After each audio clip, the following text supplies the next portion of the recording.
Stage 3 is underway. 3 millennia of monetary history, 3 world-dominant currencies. Every one of them collapsed after moving through the same 4-phase cycle. The dollar just slid to a 5-week low. Silver has surged this year. And what you're seeing right now, this exact moment, has happened before. Rome, Spain, Britain, all marched through the same sequence. In stage 4, the system breaks completely. And we're about to map out exactly how this plays out. Stay with me. Because here's what no one is explaining about the dollar slipping to 98.96. It isn't a random data point. It's a signal, a flashing warning that we've crossed into the danger zone that has ended every reserve currency in recorded history. Silver at $58, up 62%, an 84% jump in just 11 months. The dollar down 7% year to date, 9 straight days of decline. You think this is ordinary market noise? It isn't. There's a structure beneath it, a 4-phase monetary cycle that has repeated for 3,000 years. Stage 1, establishment. Stage 2, expansion and dilution. Stage 3, instability and loss of control. Stage 4, the final reset. And here's what will jolt you. We are already deep inside stage 3. By the time we finish, you'll understand why silver's surge isn't enthusiasm. It's an alarm, and you'll know exactly what stage 4 looks like when it hits. But first, we need the framework. Every reserve currency begins the same way. Stage 1. A nation rises on real output, real manufacturing, real productive strength. They build things. They ship things. Their money is trusted because it's backed by genuine value. Rome with engineering. Spain with its armadas. Britain with its industrial might. America, with post-war manufacturing supremacy. This is the base, the launch stage. Then stage 2 arrives, and this is where it turns dangerous. The dominant power realizes something intoxicating. It can expand the money supply, and the world still treats the currency as sound, because global systems rely on it. Everyone holds it. No rival exists yet, so spending accelerates. Wars, expansion, programs, deficits stacked year after year. And the catch? The fallout is delayed, hidden.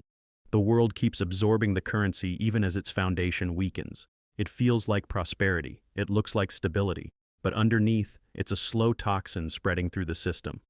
Then comes stage 3, where math reasserts itself, where illusions fail. The deficits grow beyond control. The debt can't be serviced. Money creation speeds up to cover obligations that no longer balance. And then the pivot. Other nations recognize it. They rotate out. They diversify. They dump reserves. Gold jumps. Silver accelerates. Velocity rises. What was gradual erosion turns into fast-moving devaluation. Central banks intervene. Cuts, liquidity, slogans about stability. But every move accelerates the breakdown because the issue isn't operational. It's structural. Trust fractures. The base collapses. And that leads to stage 4. A currency's unraveling or severe repricing. Paper wealth vanishes. Real assets consolidate power. Reserve status disappears. Global influence shifts. And here's the part most people never grasp. Stage 4 moves fast. Months, not decades. When confidence snaps and the feedback loop ignites, nothing stops it. You might think this is just theory. Pattern spotting. So let me show you 3 cases where this cycle unfolded with mathematical precision. Rome, 2nd through 5th century. Spain, 16th through 17th. Britain, 19th through 20th. Same choreography, same finale. Watch how exact the stages are. We begin with Rome, because what happened to the denarius in 300 AD mirrors what's happening to the dollar now. Stage 1, Roman supremacy, the denarius at 95% silver purity. Trusted universally, used everywhere. Genuine value, genuine confidence. That's what the Roman coin represented at first. Then phase 2, expansion. Campaigns across continents cost more than the empire could produce. So they began shaving the money itself. The denarius that once held 95% silver slid to 90, then 80, then half. Each ruler diluted it a bit further. Each generation tolerated a little less substance. Yet trade went on because there was no competing unit of account. By the 3rd century, you're looking at roughly 5% silver. 5. A ration of grain that cost half a denarius in 200 AD required about 200 denarii by 300 AD, roughly 400-fold price growth. Workers refused coins and demanded goods. Legions wouldn't fight for metal they knew was worthless. The feedback loop: more coins stamped to keep the army paid. More supply, more price spikes, more instability. Stage 4, 476 AD. The imperial structure collapses. The denarius effectively dies. Europe spends centuries back in a near-barter reality. The dominant settlement asset of the ancient world disappears. That's the sequence. If that just clicked, if you're starting to see the underlying script, pay attention, because the next two examples push the pattern even harder. Spain, 16th century. They tap the new world. Ship after ship of bullion pours into Seville, gold and silver on a scale Europe had never seen. The Spanish real emerges as the world's reference currency. Spain is the hegemon, the realm where the sun never sets. But the structure is hollow. They don't build diversified industry. They import almost everything they consume, paying with metal from overseas. Stage 3. By the 1600s, price levels in Castile have risen about 400% over a century. The mines begin to fade. The easy silver slows. At the same time, rivals are building real economies. The Dutch and the English invest in ships, workshops, farmland, productive capacity. Spain enters crisis. Repeated currency resets, multiple devaluations. And then the sovereign credit side implodes. 7 formal defaults in roughly 70 years. Stage 4. By the mid-17th century, the real has little credibility beyond Spanish influence. Amsterdam and then London become the new financial nodes. Spain's golden interval is over. Same script, different actors. Now Britain, 19th century. First major power to industrialize at scale. They dominate global manufacturing. Sterling, anchored to gold, serves as the planet's monetary benchmark. Confidence total, stability assumed. Then World War I. Britain funds a massive conflict not from savings, but from leverage. They suspend gold convertibility, issue more claims, expand the money base. Government debt explodes from roughly £650 million in 1914 to about $7.4 billion by 1919, a tenfold jump in 5 years. After the war, they try to rewind the tape, restore the old gold parity as if nothing changed. But the supply of money is vastly larger. The debt load is crushing. Gold reserves bleed away. Meanwhile, the United States has quietly become the real workshop of the world, the true creditor, the true surplus producer. Stage 3, 1931. Britain is forced off the gold standard. Sterling drops about 25% in a single move. Foreign holders panic and unload it. The sterling zone fragments. World War II finishes the transition. By 1945, Britain is financially exhausted, dependent on American support. Stage 4. At Bretton Woods in 1944, the new order is formalized. The US dollar is crowned as the reserve asset. The pound that once sat at the center of global trade is relegated to ordinary status. Same pattern, every time. Different geography, same backbone. You see it now. And here's where it stops being academic. Because the dollar is tracking this same 4-stage script step by step. And we're already far inside Stage 3. Here's what that looks like. Stage 1. After World War II, the United States dominates global output. Half of world GDP. Unmatched factories, real industrial muscle. The dollar becomes the anchor of the world system, tied to gold, redeemable at $35 an ounce. Trust complete, demand universal. Oil, commerce, settlement, everything denominated in dollars. Stage 2, 1971. Nixon closes the gold window. Convertibility gone. The dollar shifts into a pure fiat instrument, sustained by confidence and military reach, and America starts spending past its capacity. Vietnam, the Great Society, bases across the planet, budgets in permanent deficit. Debt climbs from roughly $370 billion in 1970 to $36 trillion by 2025. $36 trillion. The money supply, M2, erupts from about $600 billion to over $21 trillion, a 35-fold expansion. Yet the world keeps absorbing dollars. Why? Because energy is priced in dollars. Global trade is dollar settled. And no alternative system has stepped in. So the Fed continues expanding the supply.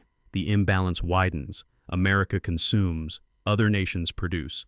50-plus years locked in Stage 2. But now we're in Stage 3, where arithmetic becomes reality. Look at the figures. Really look. $36 trillion in federal debt. Around $135 trillion in obligations. Social Security, Medicare, Medicaid, pensions, commitments that can't be met by taxation or growth. The ledger simply doesn't balance. So what does the Fed do? Cuts rates from around 5% toward 4%, adds liquidity, attempts patches to keep the structure upright. But something fundamental has shifted. Other nations aren't just observing anymore, they're repositioning. China reduced its treasury holdings from about $1.3 trillion in 2013 to roughly $780 billion in 2025. Russia exited its dollar reserves nearly entirely. Saudi Arabia now accepts yuan for oil. BRICS members build parallel payment networks. Central banks are buying gold at historic levels, roughly 818 tons in the first half of 2025. And silver, the early warning instrument, is breaking out. It doubled this year from around $28.92 in January to about $58.62 in December, an 84% jump. Why? Industrial demand exploding, solar build-outs, EVs, AI data centers, nuclear infrastructure, and 5 straight years of supply deficits as mining output declines. But there's another driver.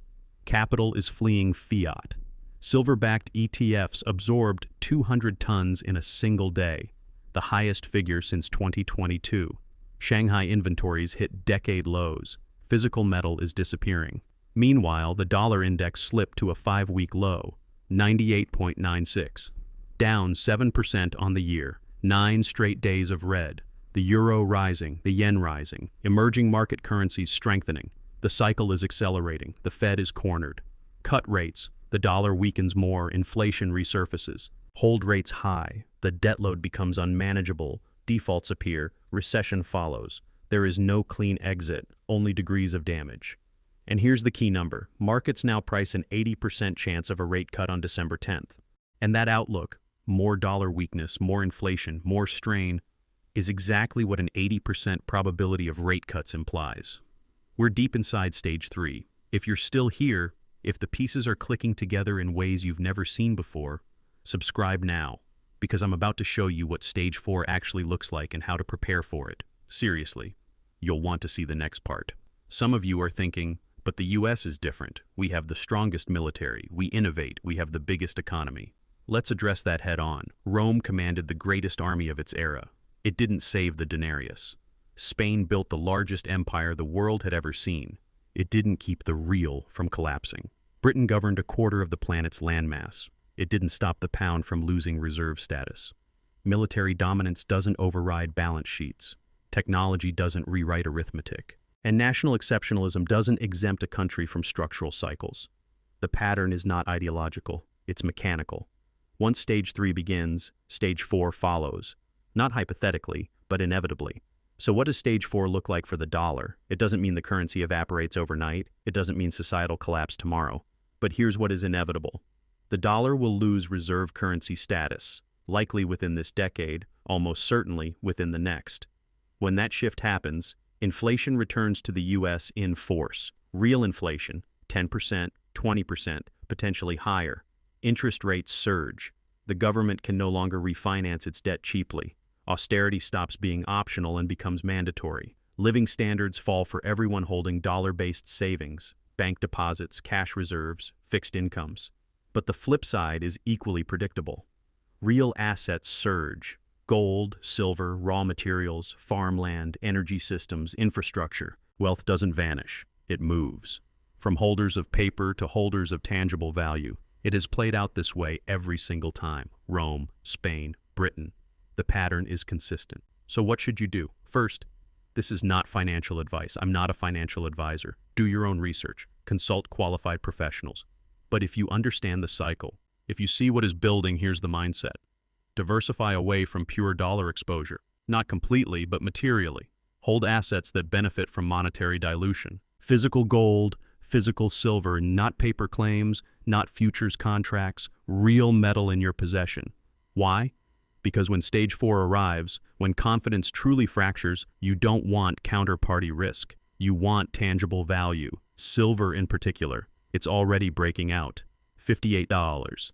Analysts projecting $60 in the near term, $75 by mid-2026, with some estimates pointing toward $100 or more.